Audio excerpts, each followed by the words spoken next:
প্রিয় দর্শক, কেন্দ্রীয় ব্যাংক থেকে একটি খারাপ সংবাদ কিন্তু আজ আমরা পেয়েছি। আপনারা জানেন যে ব্যাংকিং খাত কিন্তু এমনিতেই হাবুডুবু খাচ্ছে, বিপর্যস্ত, বিপন্ন নানা কারণে। ঠিক সেই মুহূর্তে কিন্তু কেন্দ্রীয় ব্যাংক আমাদের এই সংবাদটি জানালো।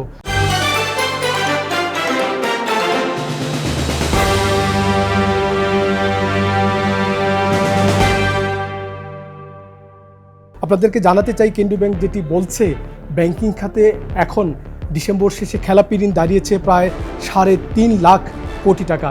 এটি গত ৩ মাসে বেড়েছে প্রায় ৬১,০০০ কোটি টাকা। ব্যাংকিং খাতে মোট যে বিতরণ করা ঋণ তার কিন্তু প্রায় ২০% খেলাপি হয়ে পড়েছে, যাকে মন্দ ঋণ হিসেবে চিহ্নিত করা হচ্ছে। অর্থাৎ দর্শক, আপনি যদি চিন্তা করেন যে ব্যাংক যদি ১০০ টাকা ঋণ দিয়ে থাকে, তার ২০ টাকা কিন্তু এখন আদায় করা যাচ্ছে না। এটি আমরা দেখেছিলাম গত সেপ্টেম্বর প্রান্তিকে ছিল প্রায় ২,৮৪,০০০ কোটি টাকা। সেই হিসেবে কিন্তু কেন্দ্রীয় ব্যাংক বলছে যে প্রায় ৬১,০০০ কোটি টাকা খেলাপি ঋণ বেড়েছে। আপনাদেরকে একটু জানাতে চাই, এই যে আসলে খেলাপি ঋণ বাড়ার হার আমরা দেখছি যে এই ৫ আগস্টে নতুন সরকার দায়িত্ব নেওয়ার পর থেকে এবং কেন্দ্রীয় ব্যাংকের নতুন প্রশাসন দায়িত্ব নেওয়ার পর থেকে আমরা দেখছি, এটি কিন্তু আসলে বলা হচ্ছে যে এতদিন বিগত সরকারের সময়, পতিত সরকারের শাসনামলে ব্যাংকিং খাতে যে খারাপ চিত্র কার্পেটের নিচে রাখা হয়েছিল, সেটি কিন্তু এখন বের হতে শুরু করেছে। যার কারণে আমরা দেখছি যে খেলাপি ঋণ কিন্তু পাহাড় সমান হচ্ছে, লাফিয়ে লাফিয়ে বাড়ছে। আপনাদেরকে কিন্তু আরেকটি তথ্য জানাতে চাই, আমরা যদি দেখি কেন্দ্রীয় ব্যাংকের এই পরিসংখ্যান, তাতে দেখা যাচ্ছে রাষ্ট্রায়ত্ত ব্যাংকগুলোর অবস্থা সবচেয়ে বেশি নাজুক। তারা যদি ১০০ টাকা ঋণ দিয়ে থাকে, তার কিন্তু প্রায় এখন ৪৩ টাকা অনাদায়যোগ্য, অর্থাৎ ৪৩ টাকা খেলাপি হয়ে পড়েছে। এই বিপুল পরিমাণ খেলাপি ঋণ নিয়ে কিন্তু রাষ্ট্রায়ত্ত ব্যাংকগুলোকে তার দৈনন্দিন কার্যক্রম চালাতে হচ্ছে। এটি একটি প্রেক্ষাপট। আরেকটি প্রেক্ষাপট আপনাদের জানাতে চাই, আপনারা যারা ব্যাংকে লেনদেন করছেন, তারা কিন্তু নানা কারণেই অনেকগুলো ব্যাংকে আসলে নিজের সঞ্চয়ের টাকা, নিজের বেতনের টাকা রেখে কিন্তু তুলতে পারছেন না। আমানতকারীদের এই সংকট কিন্তু এই ৫ আগস্টের আগে শুরু হয়েছে এবং সেটি ৫ আগস্টের পরেও কিন্তু চলমান রয়েছে। কেন্দ্রীয় ব্যাংক এটি সামাল দেওয়ার চেষ্টা করছে। এখন আমরা দেখছি যে কেন্দ্রীয় ব্যাংক ১১টি ব্যাংকের বোর্ড পুনর্গঠন করেছে এবং বেশ কিছু ব্যবস্থাপনা কর্তৃপক্ষেও কিন্তু পরিবর্তন আনে। তারপর থেকে আমরা দেখছি যে কয়েকটি ব্যাংক কিন্তু অনেকটা ঘুরে দাঁড়াতে শুরু করেছে। বিশেষ করে ইউনাইটেড কমার্শিয়াল ব্যাংকের কথা বলা যায়, তাদের যে নতুন নেতৃত্ব, ব্যবস্থাপনা কর্তৃপক্ষ এবং পর্ষদ, তারা কিন্তু দিনরাত কাজ করছে ব্যাংকের স্বাস্থ্য কীভাবে পুনর্গঠন করা যায় এবং আমানতকারীদের আস্থাও কিন্তু ফিরতে শুরু করেছে। আবার ইসলামী ব্যাংক বাংলাদেশ লিমিটেড, আপনারা জানেন এই ব্যাংকটি আসলে চট্টগ্রামের বিতর্কিত সমালোচিত ব্যবসায়ী প্রতিষ্ঠান এস আলম গ্রুপের নিয়ন্ত্রণে ছিল।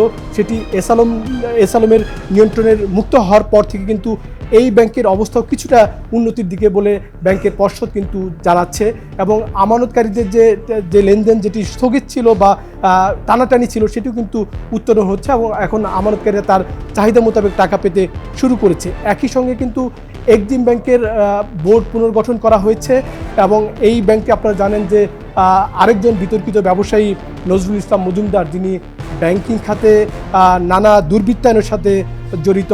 অনেকেই বলতেন যে আসলে নজরুল ইসলাম মজুমদার ব্যাংকিং খাতে আসলে চাঁদার মৌসুম খুঁজতেন, কিভাবে চাঁদা তোলা যাবে। এই এক্সিম ব্যাংক রাহুমুক্ত হওয়ার পরেও কিন্তু এক্সিম ব্যাংকের অবস্থার কিছুটা উন্নতি হচ্ছে বলে ব্যাংকের পর্ষদ এবং ব্যবস্থাপনা কর্তৃপক্ষ আমাদেরকে জানিয়েছে। ব্যাংকের লেনদেন, বিশেষ করে এটিএম বুথে লেনদেন কিন্তু তারা অনেকটা সীমিত করে দেয়, সেটিও এখন উত্তোলন হচ্ছে।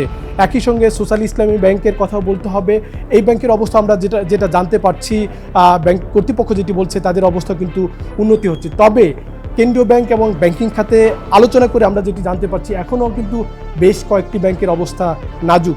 বিশেষ করে গ্লোবাল ইসলামী ব্যাংক, ইউনিয়ন ব্যাংক এবং কমার্স ব্যাংকের অবস্থা নাজুক। গভর্নর যেটি বারবার বলছেন যে কয়েকটি ব্যাংক বাঁচানো যাবে না, তিনি কোন কোন ব্যাংক ইঙ্গিত করছেন সেটি আমরা হয়তো বা এখনও সুনির্দিষ্ট করে এই মুহূর্তে বলতে পারছি না। কিন্তু এই যে 3টি ব্যাংকের কথা বললাম, ধারণা করা হচ্ছে এই ব্যাংকগুলোর অবস্থা এতটাই নাজুক, এই ব্যাংকগুলো থেকে এতটাই অর্থ লোপাট হয়েছে, এই ব্যাংকগুলোকে বাঁচানো কিন্তু ব্যাংকিং ব্যবস্থার জন্য একটু কঠিন হয়ে পড়বে।